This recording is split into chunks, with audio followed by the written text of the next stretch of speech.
Hey guys, hi. So once again, welcome back to the session. This is your master DJ Harsh Priyam and I am in front of all of you with a very new video. तो बच्चों आज का video शुरू करते हैं. ज़्यादा time waste नहीं करेंगे, लेकिन उसके पहले मैं बता दूं कि ये वीडियो बहुत ही बेहतरीन होने वाला है और दूसरा कि ये आपके डिमांड पे ही लाया गया है. तो आई would be very very happy कि अगर तुम मुझे बता सको कि तुम कैसा फील कर रहे हो. Do you need anything else? तुम्हें और कुछ चाहिए? And how is everything going on? So do let me know in the comment box. Video को लाइक कर देना एंड चैनल सब्सक्राइब कर देना. तो चलो let's get started without wasting much further time and here we start our today's session. Start करने के पहले जरूर बताना चाहूंगा कि जो बच्चे वेदांतु में पढ़ना चाह रहे हैं फॉर अ लॉन्गर पीरियड, इसी तरीके से चाहे वो एनसीईआरटी हो, चाहे वो आईआईटी जेई हो या चाहे वो सीबीएसई बोर्ड्स हो, तो कोई भी बच्चा जो वेदांतु में पढ़ना चाहता है एनसीईआरटी के लेवल का, सीबीएसई के लेवल का या 11th 12th जेडबलई के लेवल का, तो वो बच्चा वेदांतु प्रो सब्सक्रिप्शन को ज्वाइन कर सकता है, जिसे ज्वाइन करना बहुत ही आसान है और बहुत ही सस्ता है. So it's very much affordable.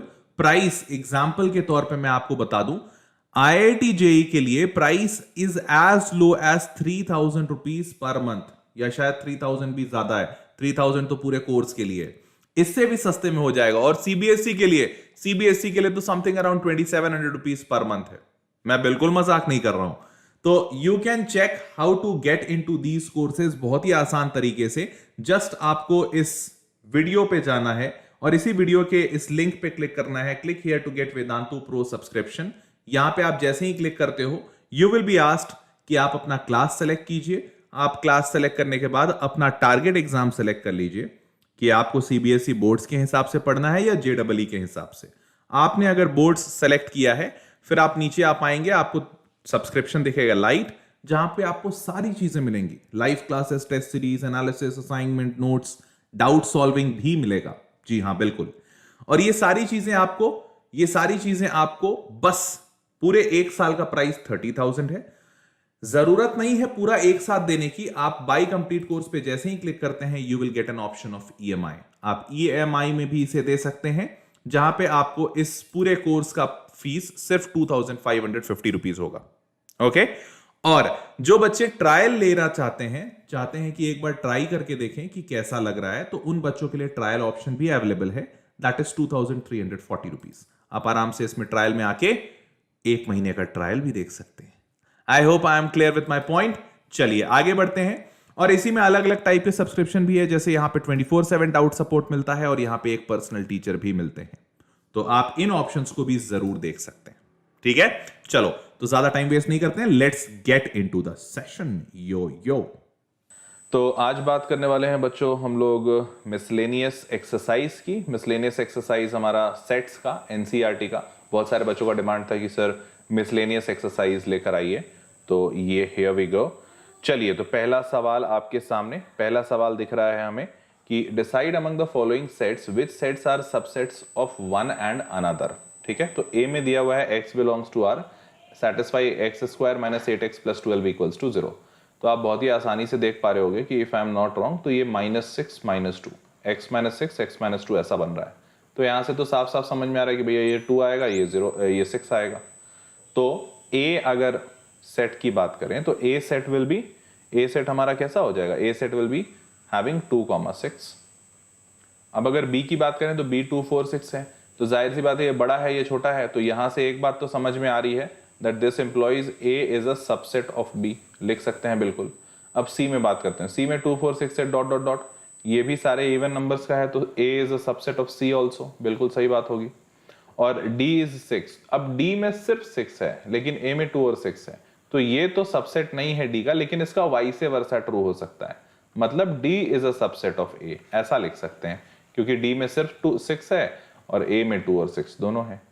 तो आप ऐसा लिख सकते हैं. और अगर पूछा जाए D बाकी सबका सबसेट है, तो हाँ, आंसर होगा yes. D is a subset of A, D is a subset of B and D is a subset of C. ये तीनों सही होगा, बिकॉज D में सबसे कम एलिमेंट्स हैं. तो this is how we'll write this.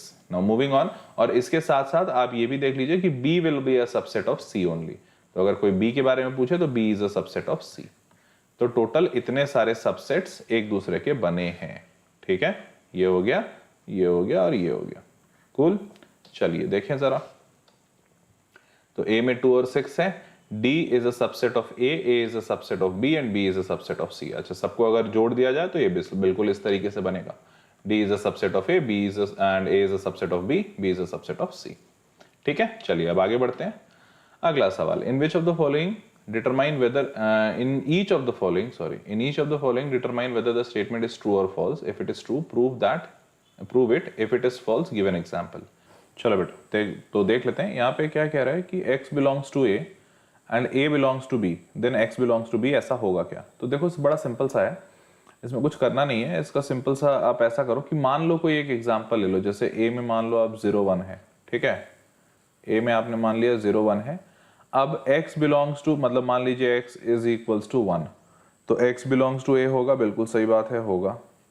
अब A बिलोंग्स टू B करवाना है, तो B को आपको एक ऐसा सेट मानना होगा जैसे कि मान लो 0 है, 0,1 है और 2 है, कुछ इस टाइप से।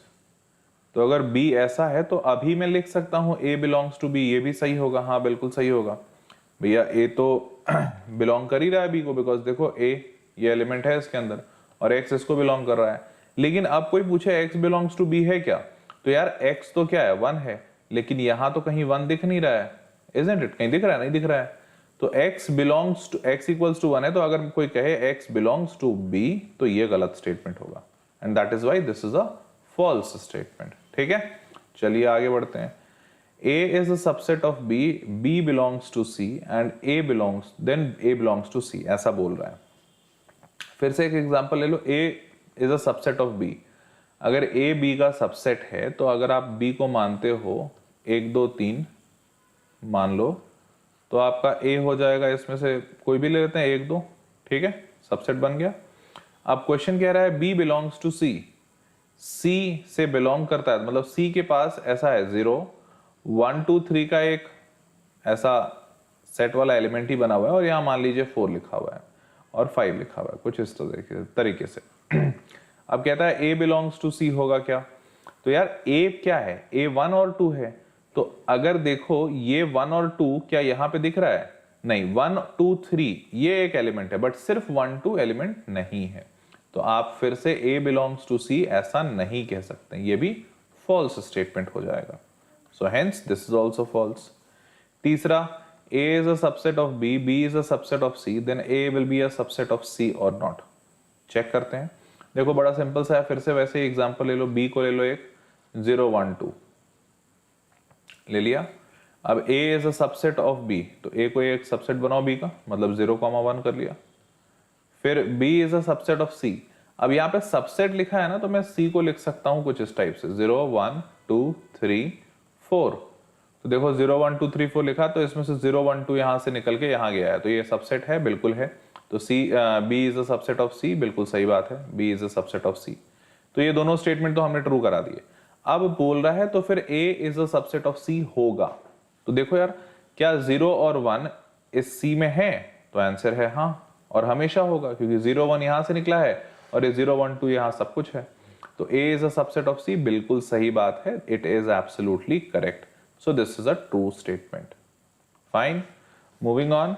Fourth, A is not a subset of B, B is not a subset of C, then A will not be a subset of C. ये देखते हैं true है या false। तो A is not a subset of B, तो भाई B तुम A कुछ भी ले लो, A ले लो मान लो 1 2 ले लिया, और B को कुछ अपने मन से ले लो 3,4 ले लिया, ठीक है। अब B is not a subset of C, C को भी कुछ अलग सा ले लो, रैंडम, C इक्वल्स टू 5,6। अब तो क्वेश्चन कहता है A is also not a subset of C। अब देखो इस केस में तो दिख रहा है कि हाँ sir A is not a subset of C, very true, but एक बात बताओ कि here is it only possible 5 6, क्या तुम C को 1,2 नहीं ले सकते? देखो, क्योंकि हमें पहला स्टेटमेंट ट्रू कराना है, वो तो हमने इन दोनों से करा दिया 1 2 3 4, और दूसरा स्टेटमेंट क्या है, B is not a subset of C, तो ये तो B is not a subset of C, ये इन दोनों में भी पूरा हो रहा है, तो I can take this also as my C। और अगर मैंने C इसको ले लिया, या फिर मान लो मैंने C ले लिया 1, 2, 3, तो अगर इसको सी ले लिया तो इस केस में, दोनों ही केस में, इसमें या इसमें, दोनों ही केस में A will be a subset of C. So ये जो स्टेटमेंट है this is not always true, ये कभी ट्रू हो जाएगा कभी नहीं होगा, and in these situations we call them as a false statement. तो ये स्टेटमेंट कैसा हो गया? फॉल्स हो गया। Moving on, if x belongs to a and a is not a subset of b then x belongs to b। भाई ये तो कॉमन सेंस से लग रहा है कि ये गलत ही होगा। जैसे x a से बिलोंग करता है, एक मान लो 1 2 है इसमें, अब x की वैल्यू मैंने मान ली 1 है, अब a b का सबसेट नहीं है तो b तो इसका मतलब कुछ नया ही होगा, 2 3 4। सही है, 2 3 4। अब ध्यान से देखो, यहां पे लिखा हुआ है x बिलोंग्स टू b, तो जाहिर सी बात है यहां से दिख रहा है कि x बिलोंग्स टू b, ऐसा गलत है। लेकिन अभी यहां पे एक थोड़ा सा लेकिन आता है। अब देखो भैया, लेकिन में है थोड़ा सा ट्विस्ट। क्या है लेकिन में ट्विस्ट, वो समझो। तो मेरे दोस्त, इसमें लिखा हुआ है a is not a subset of b, तो हमने 2 3 4 लिया। यार सिर्फ 2 3 4 ही लेना मुमकिन है, या फिर हम b को ऐसा भी ले सकते हैं, b इक्वल्स टू 1 3 4 मान लो। और अगर हमने 1 3 4 ले लिया तो इस कंडीशन में देखो a is not a subset of b, बिल्कुल नहीं, क्योंकि इसके अंदर 2 है ही नहीं, तो a is not a subset of b, satisfied. x belongs to a, तो x बिलोंग्स टू a, तो x को मैंने 1 मान लिया। अब मेरे को ये बताओ, अगर कोई यहां पे लिखे x बिलोंग्स टू b तो क्या वो गलत होगा? x यहां भी 1 है, यहां भी 1 है, तो this won't be a wrong statement, this would be a true statement. So for some cases it is true, some cases it is wrong. This means again we will take it as a false statement, not always true. ठीक है? A is a subset of B, x does not belong to B, then x does not belong to A also. तो यार again ये थोड़ा सा common sense है, यहाँ पे भी कॉमन सेंस से समझ में आ रहा है कि हाँ ये तो सही होगा। कैसे भैया? A मान लो कोई भी छोटा सा सेट है 1 2, और इसमें कह रहा है B 1 2 3 4 मान लो, ठीक है? तो क्वेश्चन कहता है x does not belong to B, मतलब x 1 2 3 4 में से कुछ भी नहीं है, तो x is something like 5। तो अगर x 1 2 3 4 में से कुछ भी नहीं है तो जाहिर सी बात है इनमें से तो कुछ भी नहीं होगा, because it is a subset. So x does not belong to A, this is a true statement. So very very true. अगर इसको प्रूव करना चाहते हो तो यार like you can prove it also, but खैर this much would be sufficient, इतने से हो जाएगा। ठीक है, चलो आगे बढ़ते हैं। तो देखो, पहला वाला false, we also did false, second वाला अगेन फॉल्स, थर्ड वाला true, fourth false, fifth false and sixth true. Okay, so finally हमारा कितना ट्रू हुआ, मतलब सॉल्यूशन है सिक्स्थ में ट्रू और थर्ड में true, rest everything is false. हमने भी वही किया। देखो फर्स्ट हमारा भी फॉल्स आया, अच्छा मैंने लिखा नहीं था, ये फॉल्स आया हमारा, false, second false, third true, सिर्फ थर्ड और सिक्स ट्रू है, third true, fourth is also false, fifth is also false and finally sixth is true. ठीक है, चलिए आगे बढ़ते हैं। हाँ भाई, ये सवाल कहता है A B and C be the set such that A union B and A union C equal है। अच्छी बात है। ए इंटरसेक्शन बी और ए इंटरसेक्शन सी भी इक्वल है। अच्छी बात है। Then show that B will be equal to C, ऐसा शो करना है। तो देखो यार जरा ध्यान से कि ए यूनियन बी और ए यूनियन सी सेम है, तो सिंपल सी बात आप ये समझो, अगर इसमें एक फॉर्मूला ही लगा दें, हम लोगों ने फॉर्मूला पढ़ा था ना, याद होगा, A union B equals to A plus B minus A intersection B. Number of elements में पढ़ा था ये। नंबर ऑफ एलिमेंट्स पे लिखो चाहे ऐसे ही लिखो डायरेक्ट, हार्डली मैटर्स। तो आप ए यूनियन बी का फॉर्मूला लिख दो, क्या होगा, A plus B minus A intersection B होगा, equals to A union C का फॉर्मूला लिख दो, तो हो जाएगा A plus C minus A intersection C.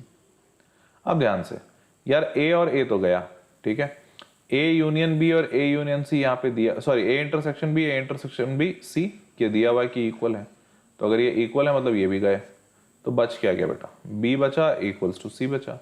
तो if this is saying being said कि बी और सी बराबर हैं, वही तो प्रूफ करना था, तो हेंस प्रूव्ड। क्या ये बात सबको समझ में आई? जल्दी से बताओ, कमेंट बॉक्स में लिखते चलिए बेटा, समझ रहे हो ना, कमेंट बॉक्स में लिखते हुए चलना, ऐसे नहीं कि बीच में गायब। अरे सर, मैं चेहरा इसलिए नहीं दिखा रहा हूं क्योंकि मैं चाह रहा हूं कि तुम्हारा फुल कंसंट्रेशन सिर्फ इस पे हो, पढ़ाई पे। तो मैं चेहरा भी दिखा सकता हूँ, बट मतलब अगेन एनसीईआरटी का सोल्यूशन है तो कोई मतलब नहीं बनता है, बट आप लोग पढ़ते रहिएगा ध्यान लगा के, ठीक है। चलो आगे बढ़ते हैं। Let A, B be the sets such that A union B equals to A union C and A intersection B, अच्छा ये तो सेम है, सॉरी। हाँ, तो इस तरीके से ये प्रूफ होगा x मान के कि x is an element belonging to these groups।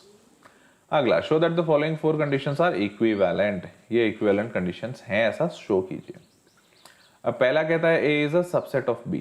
अच्छा, डायग्राम बना के देखते हैं। देखो ये B है, इसके अंदर A है, A is a subset of B, बिल्कुल सही बात। A माइनस B 5 हो जाएगा, मतलब A में से अगर B निकालोगे तो यार देखो ना, A तो पूरा B के अंदर ही है, अगर आप A में से B निकाल दोगे तो जाहिर सी बात है सब कुछ 5 हो जाएगा, isn't it? Because A minus B क्या होता है? A माइनस B का मतलब होता है A minus A intersection B। तो भैया A इंटरसेक्शन B तो यही पूरा अंदर वाला है, यही माइनस कर दोगे तो खत्म ही हो जाएगा 5, बिल्कुल सही। A union B equals to B, A और B का यूनियन करेंगे तो B ही आएगा, बिल्कुल सही। A इंटरसेक्शन B, A और B का इंटरसेक्शन करेंगे तो कॉमन पार्ट यही वाला आ रहा है, तो मतलब इक्वल्स टू A। बिल्कुल, show that the following 4 conditions are equivalent, हाँ बिल्कुल है, इक्विवेलेंट है, 200% है, ठीक है। चलो आगे बढ़ते हैं, लेट्स मूव ऑन।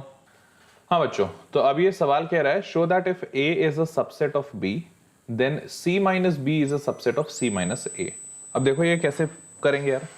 तो पहले तो मान लो अपने मन से कि एक कोई X एलिमेंट है जो कि बिलोंग करता है C माइनस B को। तो अगर X element C minus B को बिलोंग करता है तो इसका मतलब X C को बिलोंग कर रहा है, लेकिन X B को बिलोंग नहीं कर रहा है, क्योंकि ये माइनस लिखा हुआ है ना। C माइनस B का मतलब क्या होता है? अगर ये ऐसा C है और ये ऐसा B है तो तुम शायद समझते होगे कि C माइनस B का मतलब कि ये वाला जो पोर्शन है ना, ये इंटरसेक्शन वाला पोर्शन, इसे हटाना है। तो C माइनस B का मतलब मैं अगर मार्क कर दूं यहाँ पे, तो ये वाला पोर्शन होता है C माइनस B, ये वाला पोर्शन होता है C माइनस B। तो अगर ये C माइनस B है, इसका मतलब अगर X बिलोंग कर रहा है C माइनस B को, तो X C को बिलोंग करेगा बट B को बिलोंग नहीं करेगा, ठीक है। चलो अच्छी बात। तो यार X तुम्हारा C को बिलोंग कर रहा है लेकिन B को बिलोंग नहीं कर रहा है।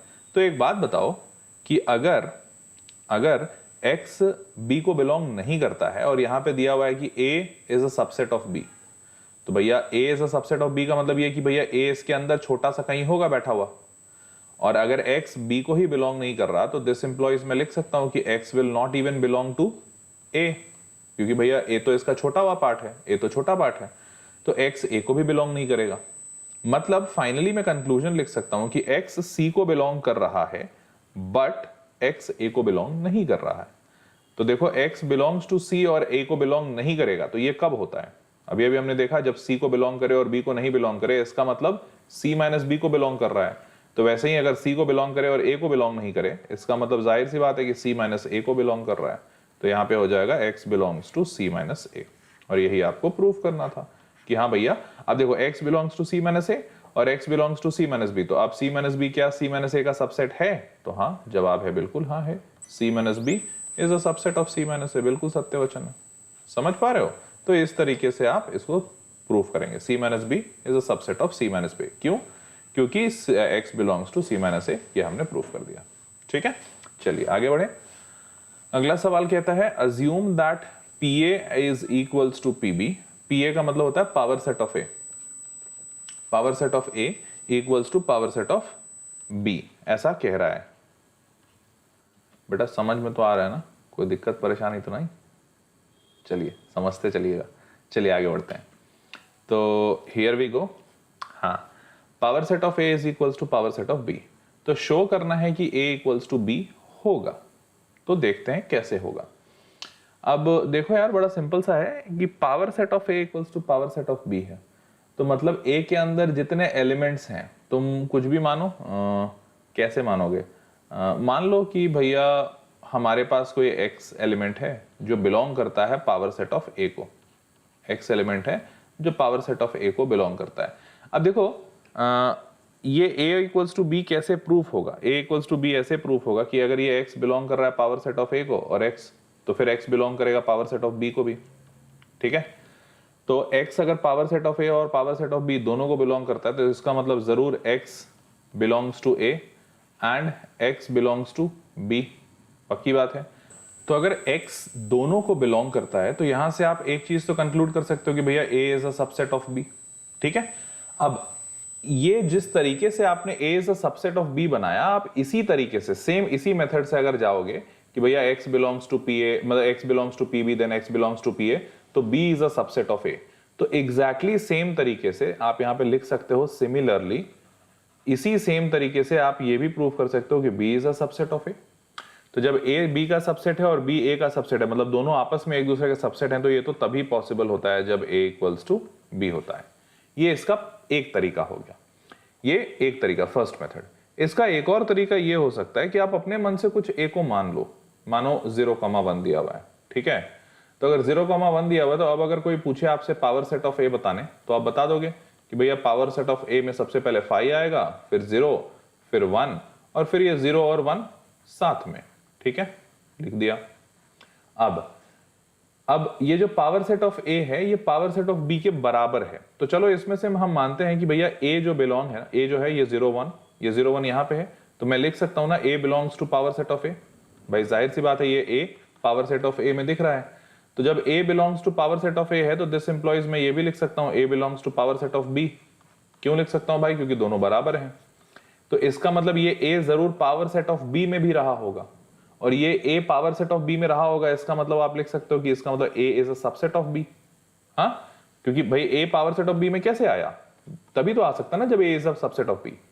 अब जिस तरीके से आपने प्रूफ किया a is a subset of b, similarly फिर आप यहां पे लिख दो सिमिलरली, और एकदम सिमिलरली लिख के आप लिख सकते हो कि b is a subset of a।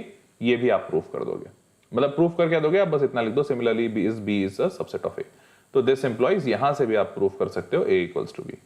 तो आप चाहे कोई एग्जाम्पल ले लो, चाहे x वाला ऑप्शन ले लो, both way it's fine, have no problem. आप जैसे भी आगे बढ़ना चाहते हो।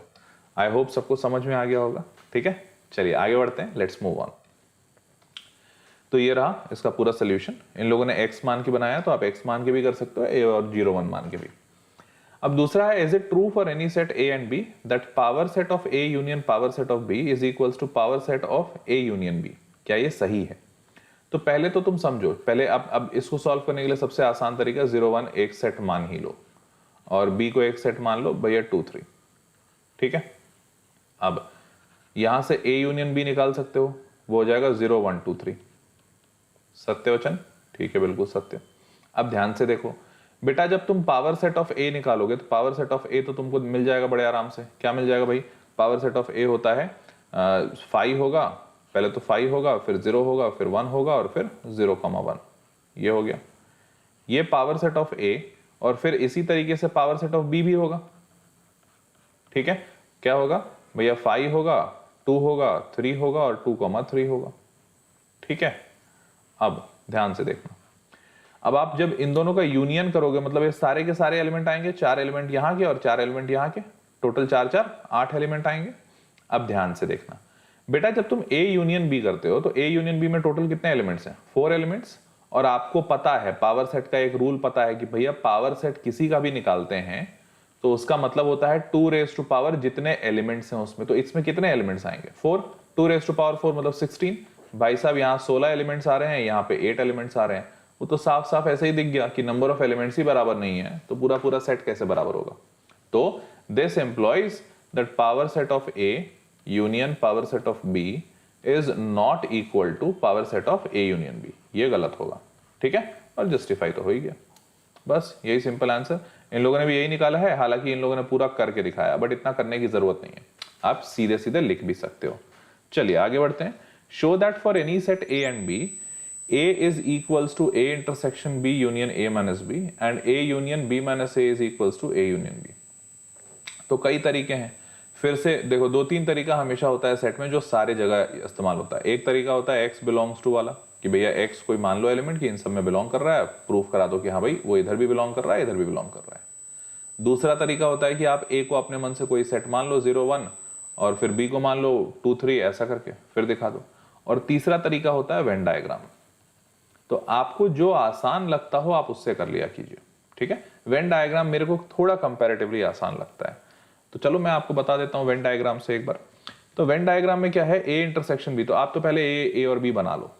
तो यार ये रहा ए मेरा और ये रहा बी मेरा, ठीक है, ये है ए ये है बी। तो ए इंटरसेक्शन बी, तो साफ साफ दिख रहा है, अगर ये ए इंटरसेक्शन बी, मैं कलर का इस्तेमाल कर लेता हूं अलग अलग, नहीं ग्रीन तो नहीं दिखेगा इस पे, रेड दिखेगा। तो भैया ये है ए इंटरसेक्शन बी, ठीक है, ए इंटरसेक्शन बी।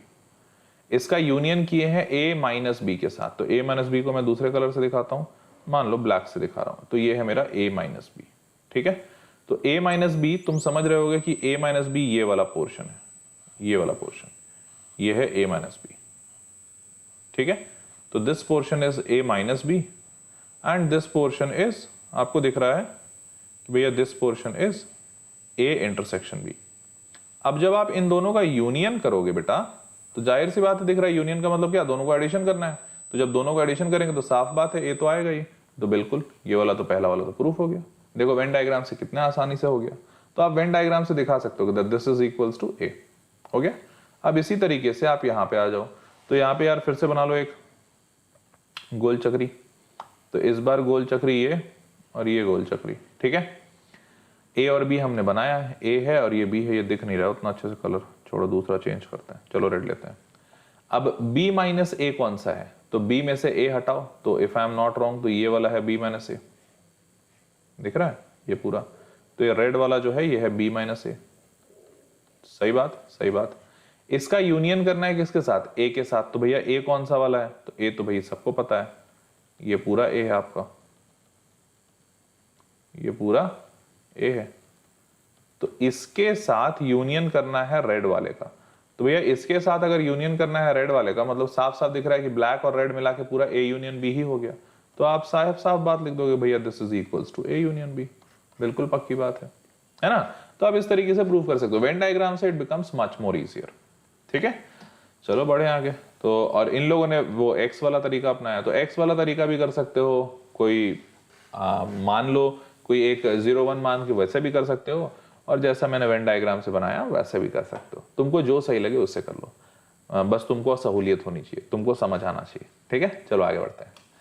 अगला, तो ये तो पूरा सोल्यूशन है यहाँ पे दिया हुआ। अगला, using properties of sets show that A union A intersection B is equals to A. अब यार देखो ये भी आसान है, ज्यादा टफ नहीं है। इन दोनों को अगर साथ लेते हैं, मतलब अच्छा सॉरी, प्रॉपर्टी जब यूज करेंगे तो क्या होगा, प्रॉपर्टी यूज करने का मतलब ये मेरे दोस्त कि इन दोनों में प्रॉपर्टी लगाओ तो ये होगा A union A intersection A union B, ठीक है। अब ध्यान से, ए यूनियन ए तो कोई मतलब ही नहीं है, ये तो ए होगा। इंटरसेक्शन करना है ए यूनियन बी के साथ, किसके साथ, ए यूनियन बी। तो चाहो तो वेन डायग्राम से इसको विजुअलाइज कर लो, या फिर खुद ही समझ रहे हो तो आंसर लिख दो, ए यूनियन बी। तो देखो यार अगर डायग्राम बनाते हो तो ये ए है ये बी है, ए यूनियन बी तो पूरा ही होगा, और उसमें ए का इंटरसेक्शन, तो भैया ए का इंटरसेक्शन मतलब जाहिर सी बात है ए तो बस इतना वाला पार्ट है, तो इतना पार्ट का इंटरसेक्शन विद द एंटायर, तो एंटायर मतलब जाहिर सी बात है आंसर तो ए ही आएगा। तो आप इस तरीके से आराम से लिख सकते हो, और नहीं तो ये इतना दिखाने की जरूरत भी नहीं है, यहाँ तो यूजिंग प्रॉपर्टीज लिखा ना, तो आप इतना प्रॉपर्टी लिख के आप इसको डायरेक्ट ए लिख सकते हो। मैंने सिर्फ समझाने के लिए आपको डायग्राम दिखा दिया, ठीक है। ए यूनियन बी और इसका इंटरसेक्शन ए के साथ, तो भैया ये तो दूसरा वाला एकदम सेम ही है पहले वाले के साथ तरह। भाई क्या कह रहा है, ए यूनियन बी, तो ए यूनियन बी तो ये दिख रहा है आपको, इस ए यूनियन बी का इंटरसेक्शन किससे करना है, ए के साथ। तो भाई इसका इंटरसेक्शन जब ए के साथ करोगे मतलब आप ये लिख रहे हो कि भैया ए है ए और इसका इंटरसेक्शन ए यूनियन बी पूरा रेड वाला है, तो जाहिर सी बात है आंसर ए आएगा। तो इसको भी अगर प्रॉपर्टी से बनाना चाहो तो ये हो जाएगा ए इंटरसेक्शन ए, और ये जो यूनियन है बीच में वो यूनियन आ जाएगा, और ए फिर इससे आ जाएगा, तो इससे आ जाएगा मतलब ए इंटरसेक्शन बी। तो ए इंटरसेक्शन बी मतलब ये बीच वाला पोर्शन ए इंटरसेक्शन बी, और इसका यूनियन किसके साथ, ए इंटरसेक्शन ए मतलब ए के साथ, तो इसका ये ए के साथ यूनियन, तो A union A intersection B, answer तो ए ही आएगा। सिंपल है ना, ये ज्यादा टफ नहीं है, इजी है। चलो भाई तो हो गया दोनों। अब अगला सवाल, ये सवाल कहता है कि show that A intersection B is equals to A intersection C, need not to imply B equals to C. जरूरी नहीं है कि ए इंटरसेक्शन बी और अगर ए इंटरसेक्शन सी बराबर हैं तो वो बी और सी को बराबर हो ही, मतलब ऐसा हो, ऐसा जरूरी नहीं है। तो इसके लिए सबसे बेस्ट तरीका रहेगा कि कोई एग्जाम्पल ले लो तुम। तो मानते हैं कि ए में है 0 1 2, ठीक है, और B में है आपका मान लीजिए 1 2 3, ठीक है, और तो 1 2 3 तो यहां से A इंटरसेक्शन B क्या बनेगा, A इंटरसेक्शन B साफ साफ दिख रहा है 1 2 बन गया, ठीक है, अच्छी बात। अब C एक सेट मानो सच दैट कि A और C में जो कॉमन है वो 1 और 2 ही होना चाहिए, क्योंकि A इंटरसेक्शन B बराबर है। तो C में मैं सबसे पहले 1 2 लिख दिया, उसके बाद 4 5 भी लिख दिया, ठीक है। तो अब देखो अगर C और A का इंटरसेक्शन करूंगा, A इंटरसेक्शन C, तो जाहिर सी बात है 1 2 दिखेगा, क्योंकि यही दोनों कॉमन है। तो A इंटरसेक्शन B और A इंटरसेक्शन C इक्वल हो गए, लेकिन ये दोनों इक्वल हुए तो क्या इससे ये गारंटी हो रहा है कि C और B आपस में इक्वल है? बिल्कुल नहीं। This implies C is not equals to B। हाँ, तो आप बस लिख दोगे since these are equal but C is not equals to B, hence proved, hence proved, ऐसा मुस्कुरा दो, ठीक है। चलो आगे बढ़ते हैं। तो ये रहा इसका सॉल्यूशन। अगला सवाल, क्वेश्चन कहता है A इंटरसेक्शन X और B इंटरसेक्शन X फाई है, मतलब दोनों में कुछ भी कॉमन नहीं है, एंड A यूनियन X और B यूनियन X बराबर है। तो यूनियन करेंगे तो सब बराबर हो जा रहा है। तो show that A equals to B। अब ये बोलता है शो कीजिए A इक्वल्स टू B, और यहाँ नीचे में हिंट भी दिया हुआ है आपके लिए कि भैया A equals to A intersection A union X। तो ठीक है, आप हिंट से जाना चाहते हो हिंट से जा सकते हो, एग्जाम्पल लेकर जाना चाहते हो एग्जाम्पल से जा सकते हो, जैसी तुम्हारी इच्छा, ठीक है। तो चलो करके देख लेते हैं, दोनों ही करके देख लेते हैं, नो इश्यूज, कोई बड़ा बात है नहीं। तो सिंपल सी बात आप ऐसे समझो कि यार इसमें क्या कह रहा है, इसमें ये कह रहा है कि ये दोनों में कुछ भी कॉमन नहीं है। तो आप अपने मन से एक A सेट लो, इसको मानो 0 1 मान लिया, मानो B सेट। अच्छा, अब B सेट को तुम कुछ और मान नहीं सकते हो। अच्छा रुको, ये ऐसे नहीं बनेगा फिर, तो यहाँ पे मानने वाले से काम नहीं चलेगा, क्योंकि आपको A और B को इक्वल प्रूफ करना है। तो ठीक है, हिंट वाले तरीके से आगे बढ़ते हैं। तो यहाँ पे A क्या लिखा हुआ है कि भैया A को हम कैसा लिख सकते हैं, A intersection A union X लिख सकते हैं। क्यों ऐसा लिख सकते हैं, देख लो अभी होगा ऐसा। आप जब इसको ओपन करोगे तो ये इंटरसेक्शन इससे मल्टीप्लाई, मतलब A इंटरसेक्शन A, और फिर ये वाला इसके साथ, तो ये बीच में जो यूनियन है वो आ जाएगा और A इंटरसेक्शन X हो जाएगा। अब A इंटरसेक्शन X तो पता ही है, A इंटरसेक्शन X क्या हो रहा है, फाई हो रहा है, तो ये तो फाई हो गया। इसका यूनियन किसके साथ, A इंटरसेक्शन A मतलब A, तो A का यूनियन फाई के साथ, मतलब जाहिर सी बात है आंसर तो A ही आएगा। तो इसीलिए A को हम ऐसा लिख सकते हैं, A intersection A union X। अब इसी तरीके से आई एम प्रीटी श्योर कि आप B को भी लिख सकते हैं, B can also be written as B intersection B union X, सत्य वचन। अब ध्यान से देखो बेटा, अब B यूनियन X और A यूनियन X तो हैं बराबर, ठीक है। अब जब ये दोनों बराबर हैं, ये दोनों बराबर हैं और इसकी वैल्यू B आई है, तो सिंपल सी बात ऐसी समझो कि ये दोनों, जैसे अगर इन दोनों के तरफ ये लिखा हुआ है ना A union X is equals to B union X, ऐसा लिखा हुआ है। अगर मैं दोनों में A इंटरसेक्शन कर दूं तो बहुत ही आसानी से बहुत ही आसानी से आपका सॉल्व हो जाएगा। जो यहाँ पे लिखा हुआ है बस A इंटरसेक्शन डाल दो, तो A जैसे आया ये वाला वैसे ही B भी आ जाएगा, बड़ा सिंपल। देखो A लिखा हुआ है भाई A intersection X B intersection X, यहाँ पे इन लोगों ने F मान लिया है, यूनियन तो इक्वल दिया ही हुआ था, और उसके बाद फिर सॉल्व कर दिया A intersection A union X, ये तो A होता है, और इंटरसेक्शन इसका करता है B यूनियन X, मतलब देखो A यूनियन X और B यूनियन X ये तो इक्वल दिए हुए हैं, क्वेश्चन में ही दिए हुए हैं, देखो ये दिया हुआ है ना इक्वल, तो इसको इसके जगह पे रख दिया। जब इसको इसके जगह पे रखा, दोनों जगह A है, तो जाहिर सी बात है यहाँ से दिख रहा है A union X equals to B union X, मतलब ये है और है, उसके कारण से A intersection B union phi, तो A इंटरसेक्शन X भी फाई है, ठीक है। तो हेंस A इंटरसेक्शन B, ये फर्स्ट वाला आ गया। और इसी तरीके से फिर B वाला भी कर दोगे, तो B वाला में सेम वही चीजें करनी है, और यहाँ से B इंटरसेक्शन A आ गया। तो जाहिर सी बात है फ्रॉम फर्स्ट एंड सेकंड दोनों बराबर ही दिख रहे हैं, इजंट इट। तो आपने B जो निकाला, B भी ऐसा दिख रहा है और A भी ऐसा ही दिख रहा है, सेम चीज है। अब ध्यान से देखो, ये जो चीजें हैं पूरी, ये जो पूरी चीजें हैं आप इसको सॉल्व कर सकते हो। ये जो प्रॉपर्टी लिखा हुआ था ना, देखो ये जो प्रॉपर्टीज यहाँ पे मैंने लिखवाए हैं, ये सेम प्रॉपर्टी से अगर सॉल्व करोगे बड़े आसानी से बन जाएगा।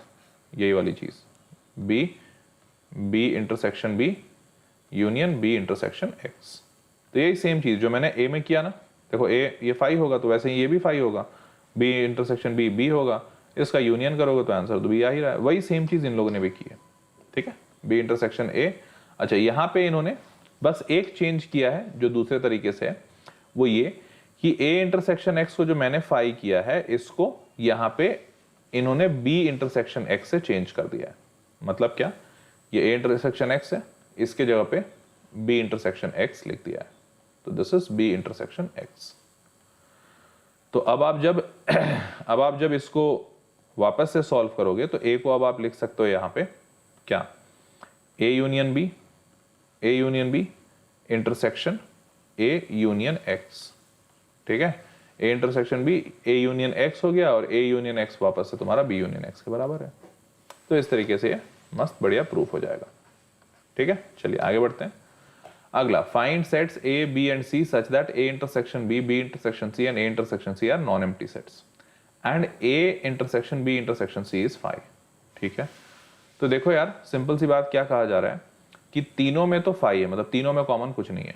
तो आप इसको सबसे आसान तरीका तो इसका है, एग्जाम्पल ले लो, ए को 0,1 ले लो, बी को 2,1 ले लो, 2,3 नहीं, ए इंटरसेक्शन बी तो नॉन एम्प्टी है ना, तो कुछ लेना होगा कॉमन, तो 1,2 ले लो, और फिर सी को ले लो 2,3। तो देखो इससे हुआ क्या कि आप ए इंटरसेक्शन बी निकालोगे तो ये एम्प्टी नहीं है, दोनों में कॉमन है 1।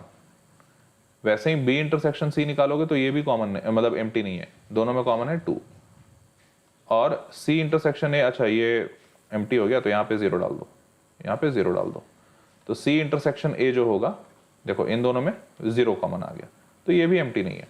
लेकिन अगर कोई पूछे कि ए बी और सी तीनों में कुछ कॉमन बताइए, A intersection B intersection C, तो ये फाई आ रहा है, A intersection B intersection C, because इसमें कुछ कॉमन नहीं है, तीनों में कुछ कॉमन है। यहाँ पे 0 है बट यहाँ पे 0 नहीं है, यहाँ पे है 1, यहाँ पे है बट यहाँ पे नहीं है, तो तीनों में कुछ कॉमन नहीं है, तो हो गया कंडीशन सेटिस्फाई। तो find sets A B and C, तो 0 1 1 2 2 0, सिंपल।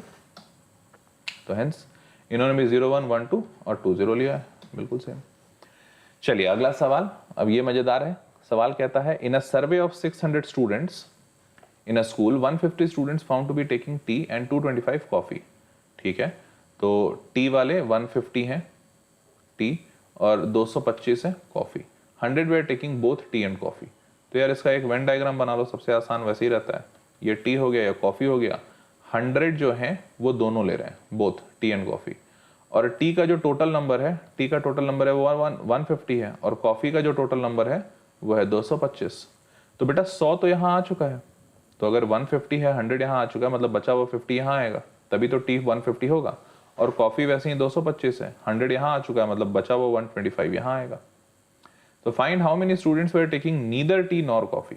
अब ध्यान से, टोटल इस टी और कॉफी में कितने बच्चे हैं, तो 125 प्लस 100 225 प्लस 50 275, मतलब टोटल टी प्लस कॉफी पीने वाले, या ये कह लो टी प्लस कॉफी नहीं, टी यूनियन कॉफी, या तो टी पिए या तो कॉफी, टोटल 275 बच्चे। लेकिन सर्वे में 600 स्टूडेंट्स हैं, तो मतलब जाहिर सी बात है बाहर बहुत सारे बच्चे बैठे हुए होंगे। अब ये जो बच्चे बाहर बैठे हुए हैं वो जाहिर सी बात है 600 माइनस 275, तो आप कर लो 600 minus 275, if I am not wrong तो 325 बच्चे, 325 बच्चे ऐसे हैं जो नीदर टी नॉर कॉफी, कुछ भी नहीं ले रहे हैं। बड़ा सिंपल आंसर, 225 टोटल, मतलब ये सॉल्व किया 600 माइनस 275, 275 हमारा भी आया था, समझ गए। तो इस तरीके से आप सॉल्व कर सकते हो। अगला, group of students 100 students know Hindi, 50 know English, 25 know both. तो हिंदी इंग्लिश की बात चल रही है भैया, ये है हिंदी, ये है English, Hindi English. 25 know both, 25 को यहाँ बैठाओ।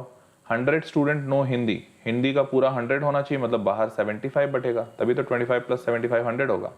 और 50 नो इंग्लिश, तो इंग्लिश में 25 इधर है तो बचे हुए 25 इधर होंगे, तभी तो 25 25 50 होगा। अब how many students are there in the group, simple है, 75 प्लस 25 100 प्लस 25 125, तो हिंदी यूनियन इंग्लिश 125, सिंपल था, ठीक है। बस इतना ही सिंपल क्वेश्चन है, देखो 125। अगला सवाल, in a survey 60 people it was found that 25 people read newspaper H के लिए है 25, अच्छी बात है। 26 रीड टी के लिए 26 and 26 read T and 26 read 1, 1 नहीं, ये आई होना चाहिए शायद, जहाँ जहाँ 1 लिखा हुआ है ये आई होगा, इंडिया टाइम्स टाइप का कुछ, ठीक है, तो आई मान लो। तो आई को भी पढ़ने वाले 26 हैं, ठीक है। अब सवाल है, अभी कुछ और भी कह रहा है, तो यार इसका वेन डायग्राम बनाते हैं, नहीं तो ज़्यादा कॉम्प्लिकेटेड हो जाएगा। तो वेन डायग्राम बना दे रहा हूँ, रुको। सबसे सिंपल वेन डायग्राम रहता है,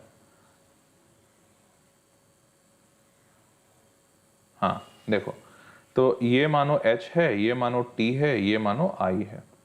अब वापस से फिर से पढ़ो, तो ये तो इंडिविजुअल हो गए। अब इसके बाद कहता है कि 9 read both H and I, तो H और I दोनों को पढ़ने वाले 9 है। अब इसमें ध्यान से देखना, 3 वाले आखिरी लाइन देखो, 3 रीड ऑल द 3 न्यूज़पेपर्स, तो 3 लोग यहाँ पे बैठेंगे, क्योंकि ये जो पार्ट है वो तीनों में आ रहा है, H में, T में, I में, तो 3 यहाँ बैठ गया। अब इसके बैक से information low, 8 read both T and I, T और I पढ़ने वाले कितने हैं? 8, T और I मतलब ये वाला रीजन, तो ये वाले रीजन में 8 आने चाहिए टोटल। 8 में से 3 मैं बैठा चुका हूँ ऑलरेडी, देखो ये 3 यहाँ पे है, तो बचा हुआ 5 यहाँ आएगा, ठीक है, 5 3 8। अब वैसे ही यहाँ कह रहा है 11 read both H and T, H और T को पढ़ने वाले 11 है, तो 3 बैठा चुका हूँ, 8 यहाँ पे आएगा। वैसे ही अब 9 read both H and I, H और I पढ़ने वाले 9 हैं, तो यहाँ पे 3 ऑलरेडी है, मतलब 6 यहाँ पे आएगा, ठीक है। अब ध्यान से देखो, तो H पढ़ने वाले टोटल कितने हैं? 25, उसमें से 8 3 और 6 ऑलरेडी बैठ चुके हैं H में, तो 8 3 11, 11 6 17, तो 25 में से 17 तो यहीं पे है, मतलब बचे हुए रिमेनिंग 8 यहाँ पे रहेंगे, तभी तो 17 और 8 25 हो जाएगा। चलो अब उसी तरह T का है 26, यहाँ पे कितने हैं? 8 3 11, 11 5 16, 16 यहाँ बैठे हुए हैं, T में टोटल 26 होना चाहिए, मतलब 10 बाहर बैठेंगे। और वैसे ही I में 26 होना चाहिए, 6 + 3 9, 9 5 14, 14 यहाँ है, तो 14 यहाँ है, तो 12 यहाँ बैठेगा। देखो पूरा डायग्राम बन गया।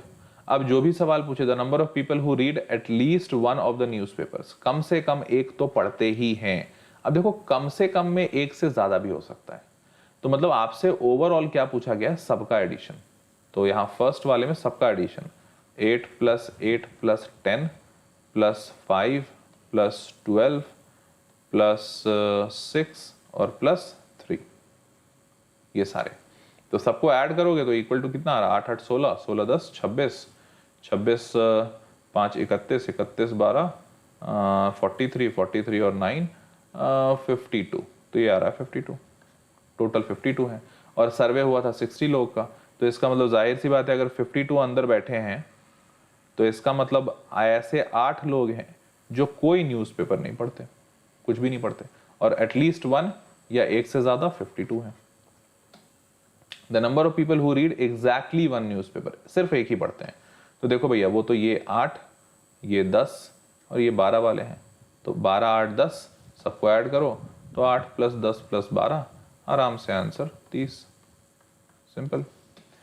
तो बड़ा सिंपल आंसर आ गया, पहले का 52 आ गया और जो हमने निकाला था, और दूसरे वाले का भैया यहाँ पे कितना आया, कहाँ गया, हाँ 30 पीपल, सिंपल था, है ना, सिंपल। चलो आगे बढ़ते हैं, अगला सवाल।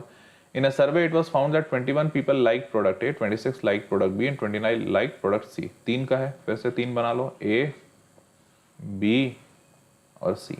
तो जब भी 3 वाला दिया रहे ना, तो सबसे पहले ये वाला रीजन खोजने का जहां पे तीनों, तो 14 people like product B and C, 8 liked all 3, ये लास्ट है, 8 लाइक्ड ऑल 3। और अब पीछे से इंफॉर्मेशन पढ़ो, ये है ए, ये है बी, ये है सी। तो अब 8 liked all C, 14 people liked B and C, B and C को 14 है, तो बी और सी का कॉमन पोर्शन ये है, इसमें 8 आ चुका है, तो 6 यहाँ आएगा, 8 6 14।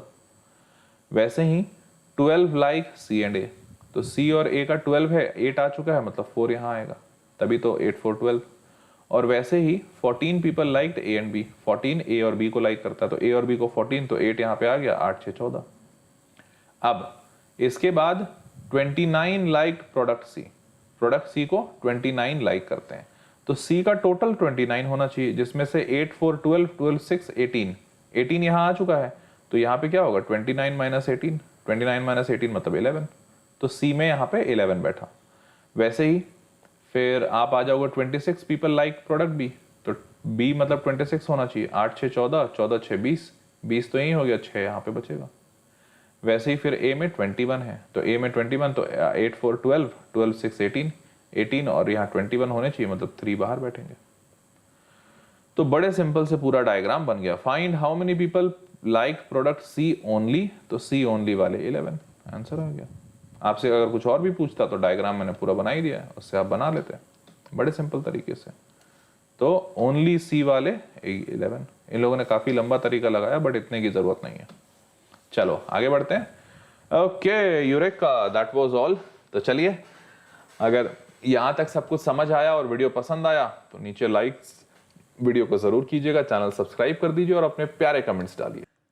तो अब उनके बारे में बात जो वेदांतु प्रो सब्सक्रिप्शन में एनरोल होना चाहते हैं। तो वेदांतु प्रो सब्सक्रिप्शन एक बहुत ही बेहतरीन सा सब्सक्रिप्शन है, क्योंकि इस सब्सक्रिप्शन के अंदर आपको पहला तो भाई लाइव टीचिंग मिलती है, अनडाउटेडली यस, बट ये लाइव टीचिंग आम टीचिंग नहीं होती है। इस लाइव टीचिंग में आपको क्विजेस मिलते हैं, लीडर बोर्ड मिलता है। इस लाइव टीचिंग में आपको इवन डाउट सपोर्ट भी मिलता है, आप डाउट्स भी पूछ सकते हैं। और तो और वेदांतु प्रो के जो प्रीमियम सर्विसेज हैं, इनके थ्रू एक बच्चा अपने आप का अपना प्रोग्रेस हमेशा मॉनिटर करता है। जैसे असाइनमेंट्स होते हैं, नोट्स होता है, टेस्ट सीरीज होती है, और इन सब चीजों के प्रोग्रेस के लिए एक पूरी टीम लगी रहती है जो बच्चे से हमेशा टच में रहती है कि बेटा तुम्हें कहीं कोई दिक्कत तो नहीं आ रही, तुम चीजें समझ तो रहे हो। और that is why Vedantu pro में इतने अच्छे रिजल्ट्स हो रहे हैं। एग्जाम्पल के तौर पे आपको एक चीज बताना चाहूंगा, वेदांतु के रिजल्ट्स इतने अच्छे हो रहे हैं कि वेदांतु ने अभी हाल ही में Vedantu improvement promise roll out किया है। क्या है ये वेदांतु इंप्रूवमेंट प्रॉमिस? बड़ी सिंपल सी चीज है, लेकिन मैं आपको पहले बताऊं उससे पहले मैं आपको एक छोटा सा वीडियो दिखाता हूं। सारे लोग जरा ध्यान से देखना। एग्जाम से पहले घर वाले शुरू हो जाते हैं। बादाम दूध पी लो बेटा, दिमाग बढ़ेगा। सूर्य नमस्कार करो बेटा, सूर्य नमस्कार। सुबह सुबह ठंडे पानी से स्नान करो बेटा। मार्क्स के लिए ना टिप्स हर कोई देता है, गारंटी कोई नहीं देता। इसलिए वेदांतु इंप्रूवमेंट प्रॉमिस। अब वेदांतु मार्क्स बढ़ाने की जिम्मेदारी लेगा और गारंटी देगा, वरना आपकी पूरी फीस वापस। ओह, अब ये होती है गारंटी। Thank you Vedantu.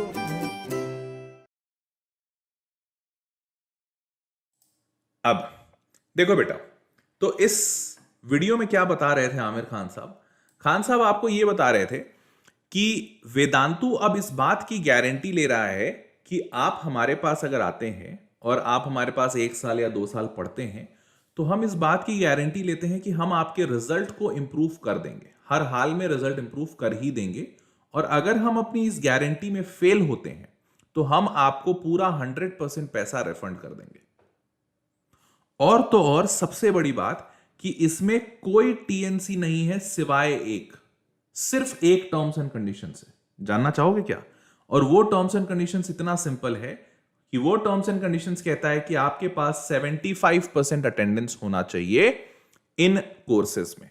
मतलब कि अगर आप वेदांतु प्रो में एनरोल करते हो तो भैया इन कोर्सेज में क्लासेस लगेंगी, आपका टेस्ट होगा, तो इस क्लास में और इस टेस्ट में आप सिर्फ 75% अटेंडेंस दिखा दो तो आप इस वेदांतु इंप्रूवमेंट प्रॉमिस के लिए एलिजिबल हो।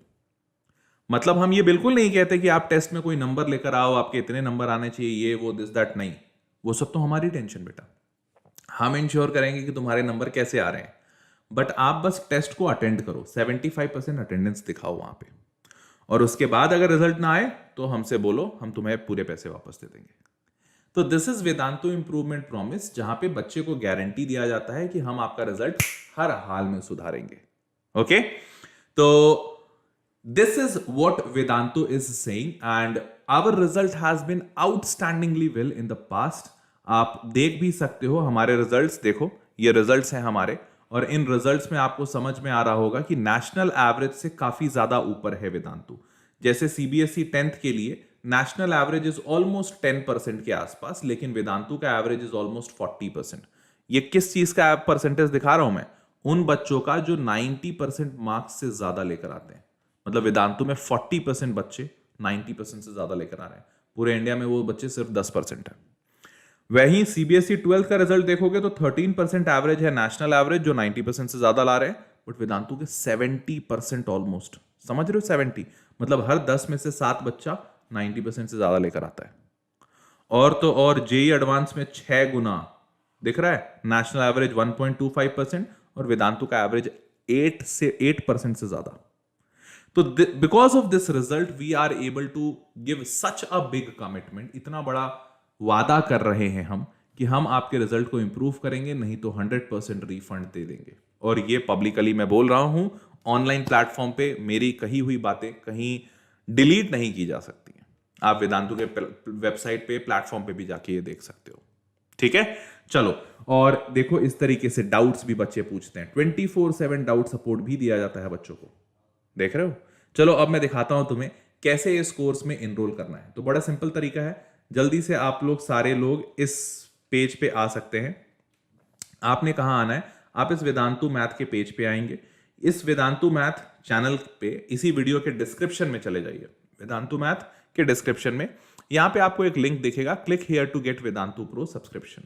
आप जैसे ही इस लिंक पे क्लिक करते हैं, आपसे पूछा जाएगा आपका क्लास मान लीजिए आपने 11th सेलेक्ट किया, फिर आपसे बोला जाएगा कि आप बोर्ड्स का कोर्स चाहते हो, सीबीएसई बोर्ड का, या फिर आप जेई का कोर्स चाहते हो। आपको जो सही लगे आप वो चुन लीजिए। मान लीजिए आपने 11th का JEE चुना, आप इसको चुन लीजिए। JEE भी चुन सकते हो, उसके लिए नीचे आ जाओगे, सब कुछ सेम तरीका। और आप चाहो तो बोर्ड्स भी चुन सकते हो यहां से, सीबीएसई बोर्ड, साइंस का मतलब बोर्ड होता है। नीचे आ जाइए, लाइट सब्सक्रिप्शन दिखेगा आपको, जिसमें कि आपको live classes, test series, analysis, assignment, notes और डाउट सपोर्ट, जो मैं बता रहा था सब कुछ मिलेगा। और 1 ईयर का प्राइस इज 30,600। बट अच्छी बात यह है कि आपको पूरा पैसा एक साथ देने की जरूरत नहीं है। आप जैसे ही इस पे क्लिक करते हो बाय कंप्लीट कोर्स, आपको यहां पे ईएमआई के ऑप्शंस दिख जाते हैं। आप ईएमआई के ऑप्शंस पे क्लिक कीजिए, आपके पास जो भी क्रेडिट कार्ड, आपके पिताजी के पास जो भी क्रेडिट कार्ड या डेबिट कार्ड है, आप उसे चुन लीजिए and through that you can pay the amount in installment. तो आपने मान लीजिए HDFC चुना, आप आराम से सिर्फ 2550 रुपए में पूरा हर महीने 2550 रुपए दीजिए। फिजिक्स, केमिस्ट्री, मैथ्स, बायो सारी चीजें आपको पढ़ाई जाएंगी। और सिर्फ पढ़ाया नहीं जाएगा, इसके साथ साथ किताबें भी मिलेंगी आपको, बिल्कुल इसमें बुक्स इंक्लूडेड हैं। और इसमें वेदांतु इंप्रूवमेंट प्रॉमिस भी इंक्लूडेड है। वेदांतु गारंटी देता है कि आपके 11th के मार्क्स हर हाल में 10th से ज्यादा आएंगे, समझ रहे हो। और अगर कोई ऐसा बच्चा है जो वेदांतु में बहुत ही नया है और वो थोड़ा सा ट्राई करके देखना चाहता है, तो उन बच्चों के लिए भी हमने अच्छे से सोच रखा है। And that is why we have got a trial option. आप 1 महीने के लिए ट्रायल पे ले सकते हो एक सेशन, और ये 1 महीने के लिए आपको फिजिक्स, केमिस्ट्री, मैथ्स, बायो चारों चीजें पढ़ाई जाएंगी। और इसके बाद आप अपना डिसीजन लो कि अब आपको पसंद आ रहा है या नहीं। आप जैसे ही क्लिक करते हो 1 मंथ का ट्रायल ऑप्शन आ जाएगा, आप एक बार लेके देखिए, अगर अच्छा लगता है then you can take the entire year course, है ना बढ़िया। अब इसके साथ साथ काफी सारे बच्चे पूछते हैं सर ये बाजू में क्लासिक और प्लस क्या है। तो देखो बेटा, क्लासिक में क्या है ना, एक एक्स्ट्रा फीचर ऐड हो जाता है 24/7 डाउट सपोर्ट। लाइट में क्या है कि आपको जब क्लास चल रही है तो जितने डाउट है उतने पूछ लो, बट क्लास खत्म हो जाने के बाद भी अगर डाउट पूछना चाहते हैं तो क्लासिक आपके लिए doubt solving on mobile app, जिसमें 24/7 डाउट सपोर्ट रहता है। और प्लस में क्या होता है कि आपको एक पर्सनल टीचर दे दिए जाते हैं, कोई भी टेंशन है आप आराम से पर्सनल मेंटर को कनेक्ट कर सकते हो। अच्छी बात यह है कि तीनों के तीनों सब्सक्रिप्शन में आपको ईएमआई के ऑप्शंस मिलते हैं। आप जैसे ही बाय कंप्लीट कोर्स करेंगे सब में ईएमआई के ऑप्शंस आपको दिख जाएंगे। और तीनों के तीनों प्लान्स में आपको ट्रायल भी मिलता है, 1 मंथ का ट्रायल भी आप ले सकते हैं। And then you can take a wise informed decision. तो आज का ये वीडियो बस यहीं तक था। Thanks a lot for watching this guys. और मैं कोशिश करता रहूंगा कि हर एक वीडियो में आपके लिए कुछ ऐसा ही नया, कुछ अलग करने की कोशिश करूं। बट इन सब चीजों के लिए बहुत जरूरी होगा कि आप मुझे जरूर बताएं कमेंट बॉक्स में कि आपको ये वीडियो कैसा लगा, ये नया आइडिया, ये कुछ डिफरेंट करने की कोशिश मैं उसको कितना कर पाया हूं। So I would be very happy to know that. So please leave your comments in the comment box. And I am pretty sure video तो तुमने लाइक कर ही दिया होगा।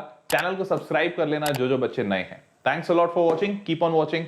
Myself Harsh Priyam signing off at this junction, saying you all a very goodbye and a very good night. Thank you.